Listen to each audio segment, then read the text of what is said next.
the title for this podcast. Sure. So I'm just gonna have you two introduce yourselves, and we're gonna go from there. All right, cool. Okay. There you go. You want to start? Sure. I'm McKayla and Mathewes. I'm an IFBB Wellness Pro. I own a business with my husband called M3 Performance. We do online coaching. We coach bodybuilding and lifestyle, and I'm also a functional nutritionist, so we do a lot of functional stuff. Got the food right here, meal prepping. There Yeah. we go. There you go. And then yourself? Mike Mathewes. We run the business together and kind of got into coaching full time officially a little bit later in the game after McKayla.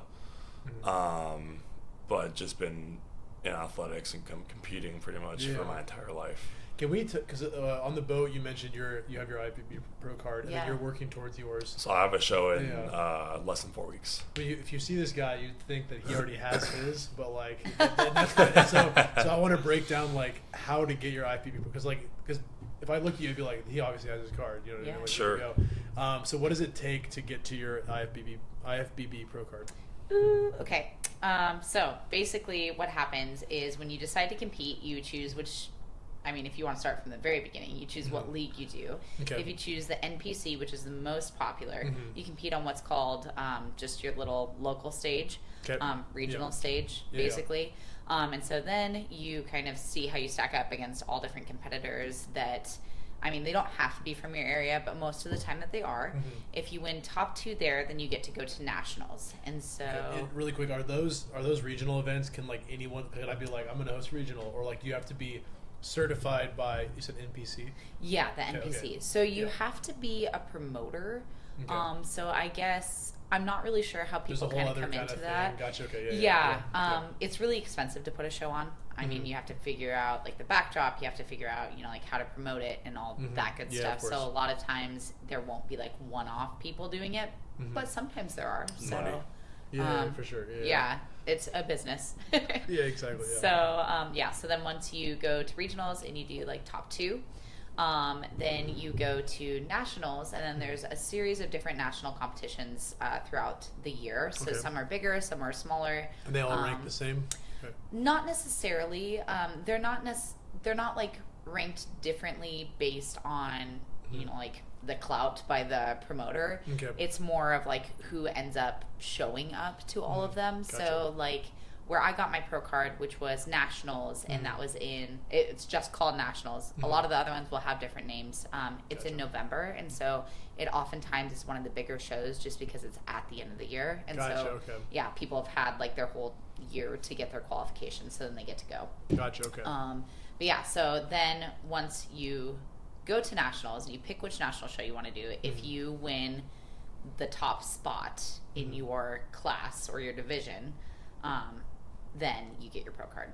Okay, so you got to get top 2 at regionals, and then we said 1 top or 2? Spot top at nationals. Literally top at nationals? Yep, for most shows. So it's almost like high school, top 1% of high school players play in college. Yeah. Top 1% of college players will then play in the NFL. True. Right? So it's like very the cream of the crop, That's tough. There's actually like a little joke going around that once you like get into the IFBB Pro League, you'll have a bunch of people messaging you going, "Welcome to the league." Oh, nice. Basically. Nice. Yeah. Nice, So it's kind of like that. Is there only how many national shows a year are there? Like, is there like 20 or like 2 or? There's only 1 in Texas, right? There's only 1 in Texas. I want to say there's probably 6 or 7, maybe. So each year only 6 men and 6 women get their card in the whole country, or like? So depending on what division. So we've got bikini, like for women's, we've got bikini, figure, wellness, women's physique.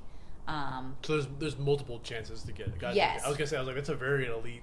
It still is, but I didn't realize. It used to be a lot more elite. Now that like the sport is getting a lot more popular, and that there are like a lot of addition, of divisions, it's less of an elite group. But you still get more people also competing too. Yeah. As the sport grows. Of course, yeah. So the pool gets larger.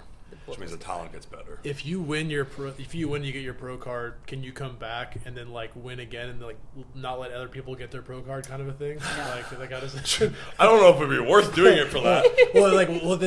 So like once you get your pro card, like do you just not compete anymore, or do you move into better pastures? Like what you compete in the pro league, and so when you compete in the pro league, you can win money. So gotcha. So then is that like where the Arnold comes in, or that kind of stuff? Yes. Like, okay, gotcha. Okay. Big shows, New York Pro. Arnold is invitation only, so you have to be actually like you have to apply. It's almost like college. Yeah, nice. And then the Olympia, you only get to go if you win a show. Very win cool. a pro. Yeah, Very so that's cool. like the Super Bowl of Cool. bodybuilding. Like the Pro Bowl or something. Yeah. You might.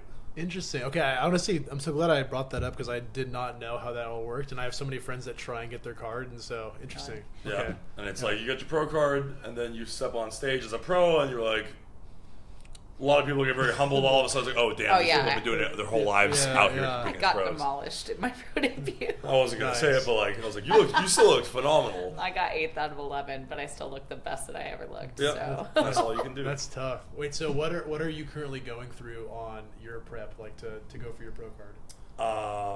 I mean, it's just the first show. Just do the local regional show. Mm-hmm. The goal would be to win it, right? Yeah. And then go on to the national show. Yeah. Which would be here in Texas still. What city is that in? It's in Austin. Oh, No, yeah.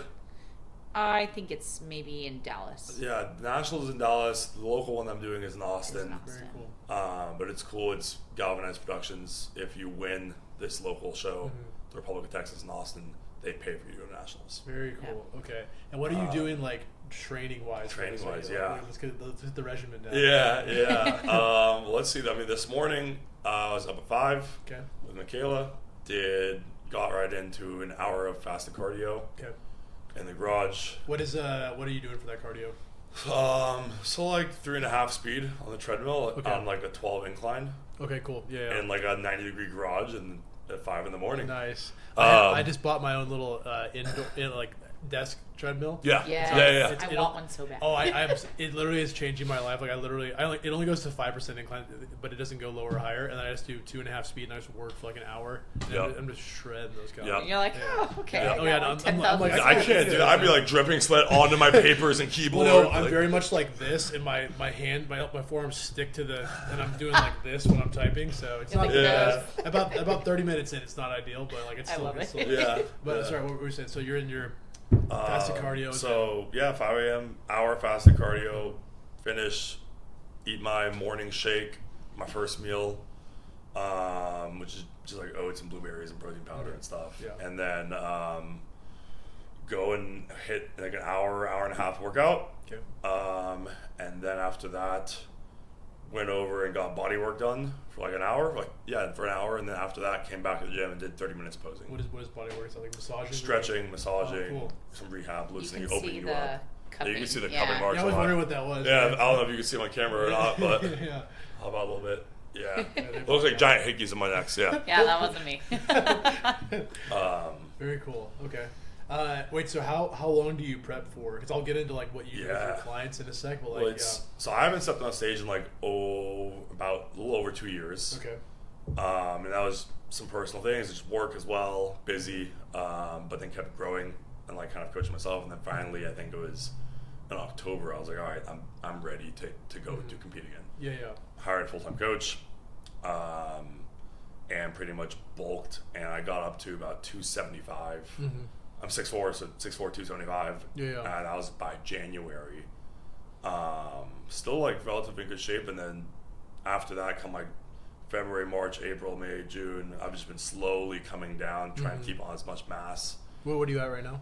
So 248. Gotcha. Okay. So about 30 pounds. What's the goal to? 245 is the weight cap on stage. Okay. So cool. you gotta check in 245. Is that tough to like? I mean, I know. And so it's right. It's like how lean can we get without losing the mass, and still make the weight. Yeah. You know what I mean? That's what's so tough is, I mean, I don't do bodybuilding or anything like that, but it's so tough to like figure out how do I gain muscle but also like stay thin. Yeah. It's just, like, and it's especially for women too. Like I don't even know how like to. It's so hard. Yeah. It is so hard. But I mean, once you figure out what works for your body, like it's a lot it's not as difficult. And it gets easier, and like you like almost hone it in. Each time gets better and better and sharper and sharper. 100%. You kept you bulk up and then you carve it down. Exactly. And you see what you got. How do you guys feel about like the practice what you preach concept being a coach? Like, do you feel like, is it weird for you when coaches don't really work out themselves?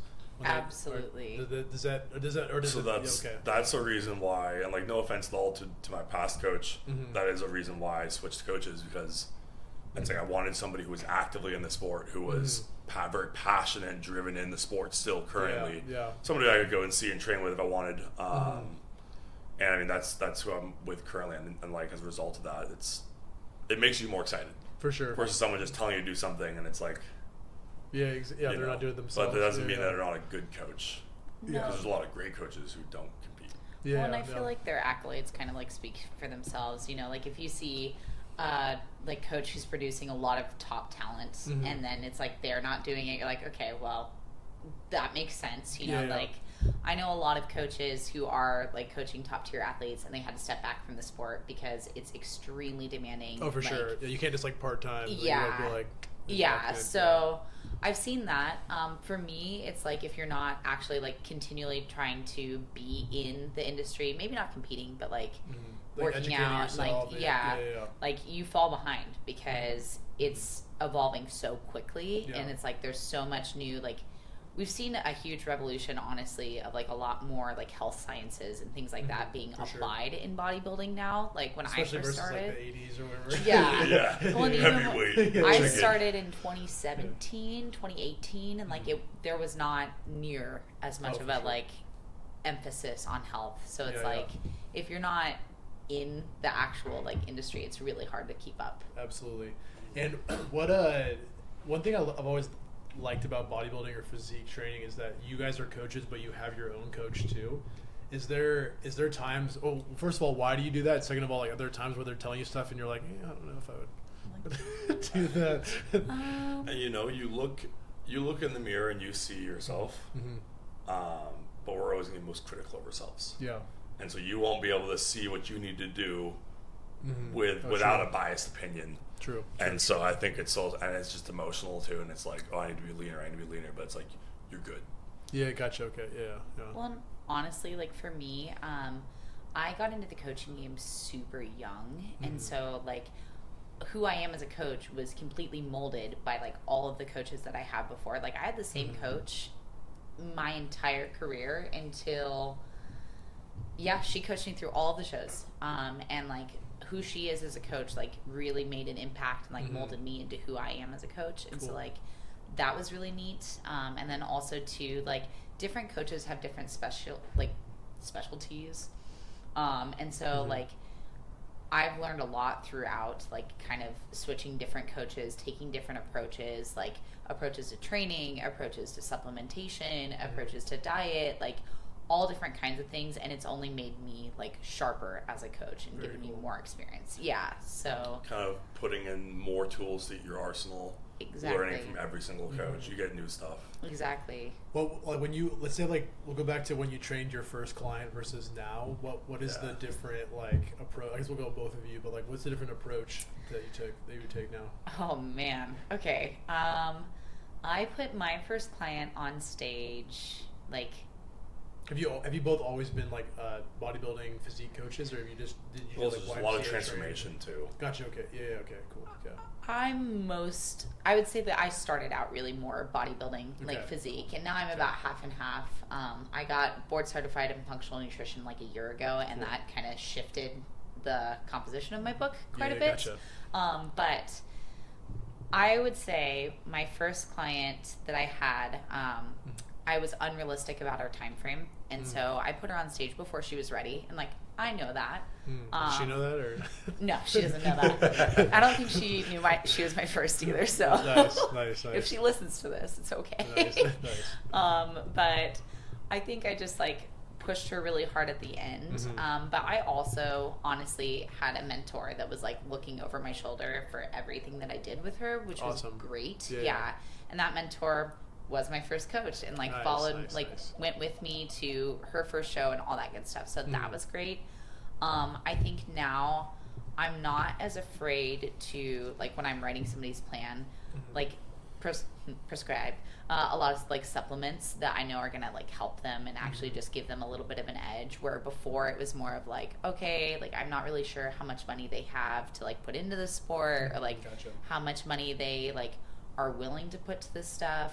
And also too, I'm a lot better at kind of like discerning who's gonna do the work and who's not, because like, you know, I've had clients where I put on like 2 hours of cardio, we'll say, like I know that's excessive, but like I put that on there, and then I get their check-ins. I'm like, oh, they're not doing the work, you know? And exactly. It's like not a reflection of like me as a coach. So I would say that approach has changed a little bit, because then instead of just like adding a bunch of stuff on there, like adding like, you know, hey, we're going to do, you know, like extra cardio because you're not looking right, or we're going to do this. It's like I figured out how to kind of like, I hate to say manipulate, but almost like figure out what variables they do execute really well on and use those to their advantage. So so that's changed a lot. And I'm also not afraid to talk to my clients now and be like, hey, you're not going to be ready. So like we can either push for it and like, you know, you can just get on stage and be really like proud that you did it and just understand, like not expect any sort of placing, which you never should, but like not be like, oh yeah, I'm gonna win, you know, or like we can push it back and come with a much more competitive physique. Very and cool. Most of the time they're like, yeah, I want to win, so I'm not gonna just get up there. Nice. Yeah. How about yourself? Repeat the question. Yeah, I was like, wait, what did I ask? How has your coaching changed since like when you first started until now? You know, honestly, I haven't really coached full time. I started coaching full time in November time. And so, you know, it's still changing. Yeah, for sure. For me, at least. And I think it's, you know, rather than just throwing someone, you got to know if you can throw someone in the deep end or not. Most people can't. Yeah, for sure. If you throw them in the deep end, they're going to flounder, and it's like, we're going to be overeating way too much, so you can't do it. And like, okay, now we're doing subs, or we're cutting our food, and like, you're not doing the plan. And so I think it's toning it back a little bit, bringing somebody into it a little slower, and then you can really start cranking them up, kind of seeing what they got. Well, how much do you think genetics plays into like winning a show or not? Like, do you think it really matters, or do you think like is it bodybuilding? Go ahead. If you do it long enough, you're gonna win. Yeah. And you train hard enough, you're gonna win. They do make a difference. I will say they make a difference. When you get to the highest level, yes. But I'm saying for a regional show, like you should be able to win that show if you train hard enough and long enough and do it enough times. You're going to win it regardless if somebody's better genetics or not. For sure, yeah. But it does get different when you get to the higher level, which you can talk about. Yeah, I was going to say, like on regional levels for sure, like you can out-train your genetics. Like, yeah, I mean, you can. If you're willing to put 120% in every single day, like it's going to show. And a lot of other people that are at those regional competitions will be kind of like the clients I was talking about earlier, where a lot of them are just like, screw it, like I've put in this much effort, I just want to get on stage. Yeah. And so like there, I don't think it plays as much of a role, but like when you get to nationals or you get to like the pro leagues, your genetics play a huge role. And so like it's really important if you want to be like a higher level competitor to like actually look at how you're built and like how your muscles look and like how symmetrical you are and those kinds of things when you pick what division to compete in. How you look to your face, like everything comes in. Like especially for women, like it's huge. It's really kind of a lesser known thing about the like whole sport, but if you're not as pretty in the face, you're not going to do as well. And like people will fight against that and say that's not true, and it is like totally shown time and time again. So gotcha. Yeah. Interesting. I don't even know if I've ever been to a show. All my buddies compete. I'm kind of a dick for not going to one. You're not. But like, Briggs Pizza. Yeah. It's like we've been in. I lived in Spokane. We had like a lot of like regional shows there. Yeah. And, like my buddies would compete. I'd never been to a show, but like I should have gone. So that's on me for sure. How do you guys do online physique coaching? Because I feel like, you know, I mean, obviously you have photo updates and check-ins and all that stuff, but like, is it more difficult to train someone remotely when you can't like physically like see or like touch their body when you're training them? I honestly think it's better. And the reason why is that like people tend to over communicate when they think that there is going to be some sort of disconnect like that. And so I actually hear so much more from my like online clients about, you know, like, hey, like this weird thing happened with my body, what's going on? Or like they send me just pictures like throughout the middle of the day, like, look at this new vein I got, you know. nice. And so like that's really neat. Then too, with online you can also like compare their photos side by side, and so you get to see those changes. We just had a coach ask for that, and I never even thought of that feature, and she's like very adamant on it. She's like, no, we have to have, because she does physique shows too. And I never even, I mean, we can add that. It's a super easy feature. We're going to add it. But I was just like, I never even thought that would be a thing. Like, I don't. It is without a doubt like the tool that I use That's literally what she said. She's like, I use this tool every day. So yeah, okay, I'll move it up on our timeline. Anyways. You're like, I'm going to put it up there. I'll move it up. Yeah, okay. Whoever that coach is, you're welcome. I'm just kidding. No, for real though, I need to do that. What was it? What was the question? I forgot what I was even saying. You're talking about online versus in person. Okay, gotcha.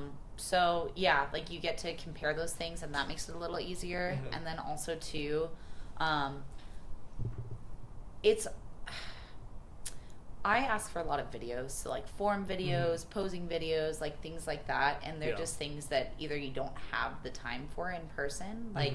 I mean, to do all of that in person with somebody would take hours and hours and hours a week. You also charge extra too for all those things. As well. And like, because you have to be there. It's your time. Yeah, and I think it's honestly it also just depends on the athlete, because I mean, there's a lot of people who are really easy clients and like easy athletes where it's like, just I'm the person. Just give me the plan, tell me what to do. I'm going to do it. I'll see you in a week. Yeah, I'll send my check-ins in a week, and you tell me again. Yeah, exactly. And there's other people who it's like they need the hand-holding. They need you to be there, training in person. But at that point, you know, you're paying for in person. Exactly. Yeah. And online makes it so much easier to just like have so many clients at the same time versus like you only have so many hours. Yeah. Well, and clients can also use like your resources, the amount of coaches that are around your community versus the amount of coaches that are in the world. Now you can have choices of top coaches from wherever you want. For sure. You're not stuck in a bubble with however many coaches from your small hometown. Exactly. And with that being said, like what's the geography or the layout of like where your guys' clients are at typically? Or just all over? Everywhere. We've had people all over. We even worked with a couple of people overseas, which is really neat. Very cool. Yeah, so that was cool. I'd say like I started coaching in Colorado, and so I got a lot of like clients there. Okay. And then when I moved to Texas, I kept a lot of those clients, and then got a lot of like Texas clients. So I'd say mostly in Texas and Colorado, so but all over. You build it where you are. Yeah. Your community typically has better reach. So you got Texas, Colorado, California. Yeah. So you land in Texas. Like, how do you go about getting your first clients in Texas? Are you just kind of like, look at me at my pro card, or are you like going to the gym and kind of like flexing around? People talk to you. Like, what do you do? I know it's depends who you're asking, and yeah. For me, honestly, it was just like getting plugged into some sort of like fitness space around Texas almost immediately. So, as in like a gym or like a like a gym. And I know like when I moved out here, I was working for a nutrition company, and so like the owners lived here, so that was nice. They don't live close; they live in Waco, so like they live relatively close, but not like driving 5 minutes down the road. So. It was kind of like talking to them, like leveraging like the idea that like they were kind of here already, and then just being really forthcoming about it at the gym, like, hey, like I coach, and so I put a banner up almost immediately, and then like word traveled because one of the other owners of one of the local gyms like reached out to me and was like, hey, you're a coach and a trainer, like want to come train here? And I was like, yes I do. So yeah. I feel like trainers struggle with that. It's like, how do I get my first couple of clients? Get started. And I mean, for yourself, like I'm sure like guys come up to you at the gym and just like. It's unfortunate. It is a a sexist industry. Typically, a lot of people want to be coached by, I'm going to say that, genuinely a guy for the most part. And that's not always the case, right? And so, just being in the gym, being in the physique I am, it's like you get a lot of people coming up talking to you. You make it a point to go talk and meet everybody in the gym. Exactly. You also can't be afraid to just say I'm a coach. To get on social media and tell people you're a coach and to ask your friends and family, to then give you a shout out. Exactly. Yeah. And you do that. I mean, it spreads quick. And I played football in college, and I've had old teammates reaching out to me now. I'm coaching.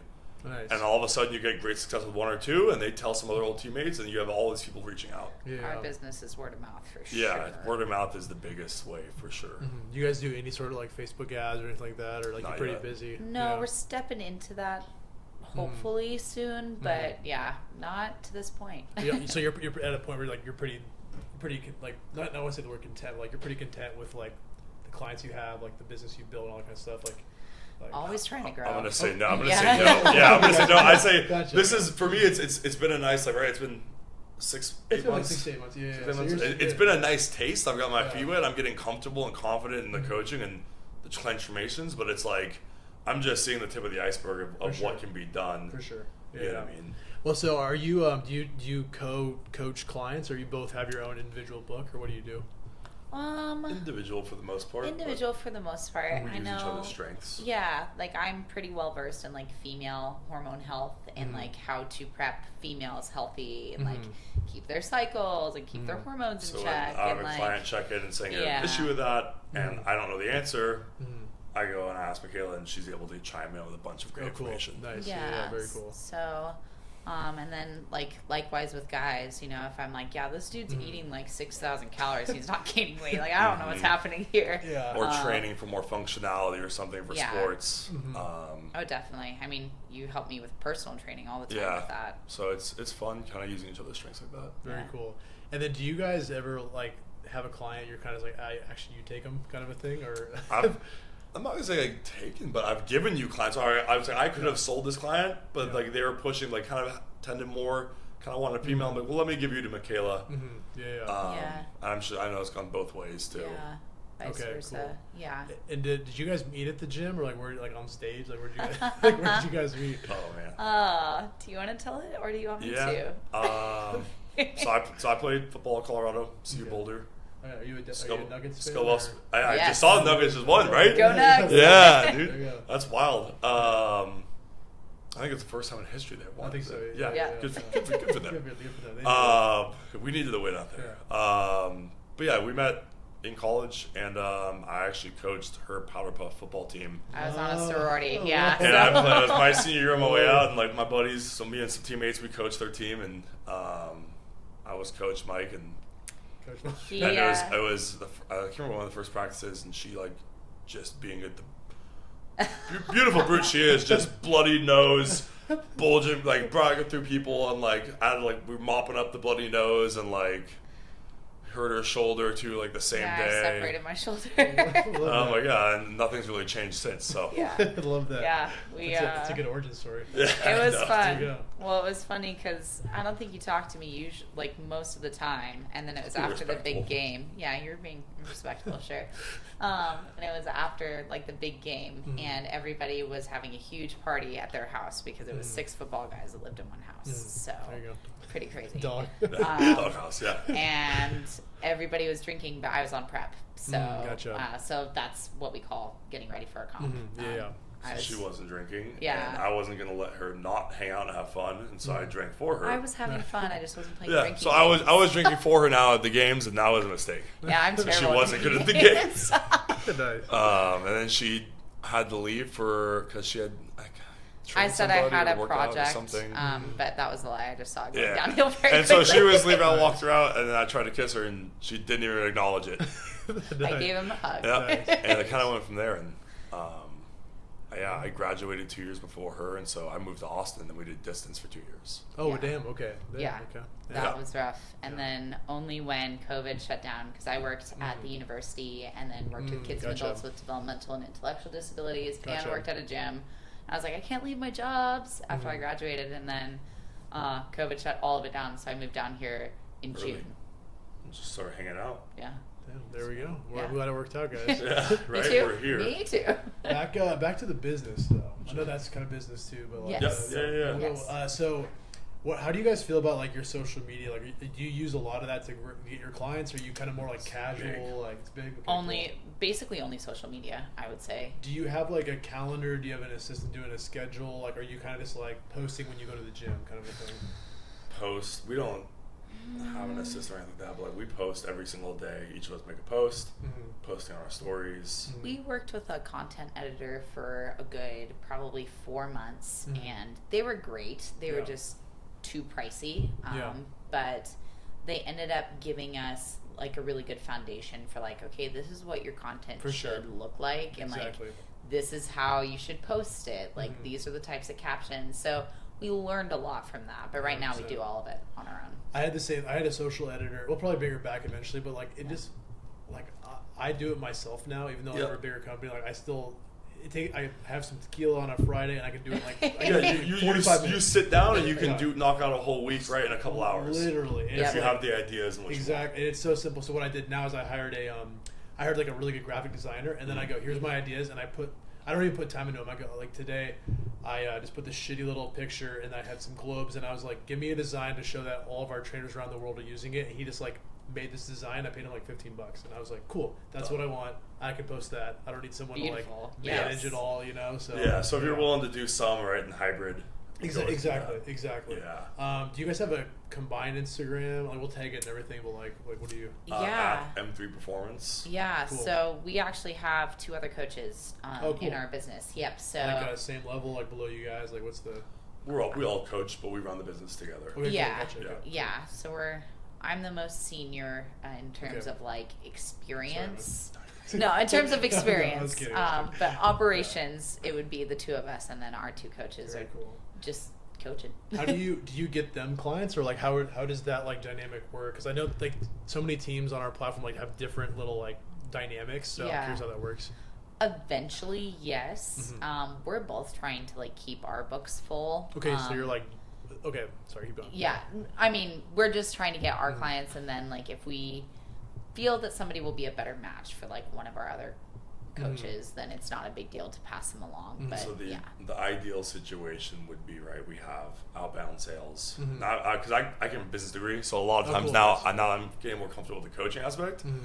I'm starting to see everything else. I'm like, okay, what can we really do with this? Yeah, you're our operations rockstar. And it's we want to build out some outbound sales, and then build out obviously the advertising and marketing of them coming in as well. Of course, yeah. And then being able to at that point have enough people coming in, leads that we have potentially all the coaches will be closing, and then eventually have closers that we can hire that just hop on these calls and close deals, and then we can just coach. Very cool. And then pretty much evenly distribute your clients. And then so what is like if I'm a coach, like what is the benefit of joining your team? Like you guys are like been doing this for a long time, and you coach them on how to be better coaches. Like is that kind of the gist? You be coaching. Yeah, that's kind of it. Is that like we all get to hop on like little round tables and like talk about like our clients or like different case studies about like what like to do in a situation like that. So there is that. We also have like. Our 2 coaches came from like just knowing that they wanted to help people, but not really knowing exactly how the coaching aspect of it works. Gotcha, so like, okay, cool. We had the framework for that, and then now, as I mentioned, Mike is our like operations rock star. So we've been doing like sales trainings and stuff with them to help them become better like salespeople too. Yeah. Well, are you guys looking for more coaches, or are you kind of like chilling right now? I think at the moment we're chilling until we build out our sales funnel, pretty much the outbound and inbound, because at that point, once if we have all these people coming in and our books are full and our other coaches' books are full, then okay, we obviously need new coaches, and we could then make an offer to a coach where it's, hey, look, like our coaches are making $150,000-$200,000 a year coaching. You come in, this is what you'll make. We're going to give you the clients. McKayla is going to head off developing you as a coach. Cool. And it's going to be a sweet deal. It's a machine. Yeah, like, pretty much that's the end goal. That's the dream. So the goal is to be like you 2, and then you have like 30 coaches underneath you that have like ideally, very cool. Yeah, nice big team. I've seen a few of those. It's really cool. I hate seeing how much money they make because it processes through Stripe, and I have to like see that. I'm like, I don't make that much money. You're like, damn, I got. But you also think about coach myself. You also think about how many lives they're changing too at the same time. I love that too. Yeah. No, I love seeing like the client reviews underneath the coach. Yeah, that's cool. Yeah, no, 100%. And I think that's honestly why we do it. It's because you get to see somebody say, "Oh my God, my life has entirely changed." Yeah, well, 100%. not only that, but that like you gave them the tools to continue that because like it's great if they can buy a 12-week program or like a 6-week program and they do their booty blaster Exactly. exercises Yeah. and look great at the end of those 6 weeks. But then what does that look like later? 100%. So, Do they know how to eat? Yeah. Do they know how to continue? yeah. Do you guys, and this is actually a good stat that we should add, I never thought about this. Do you guys have I'll remember this when I come back to it when I'm editing, but do you guys have a stat or an idea of how long clients are with you on average? Like, are they with you for like a year, 2 years? We don't have a stat, but for me it's kind of fun because when I started coaching, I coached at a much lower price point. So when I'm going through Stripe and kind of looking at that, I can see, because I never raised, I grandfather in all of their rates, so cool. their rates never change. So I've seen people that have now, because I've been coaching for 5.5 years, almost 6. I've seen people that have been with me from the very beginning. Very which cool. is I love that. Yeah. I love that. Yeah, that's awesome. It's cool. And I guess we're I mean, time will tell. Yeah. Yeah. It's been 8 months. I've had clients for the full 8 months. There you go. I think I've only had 2 actually drop off and stop coaching with me. Very cool. I love So that. retention's been good.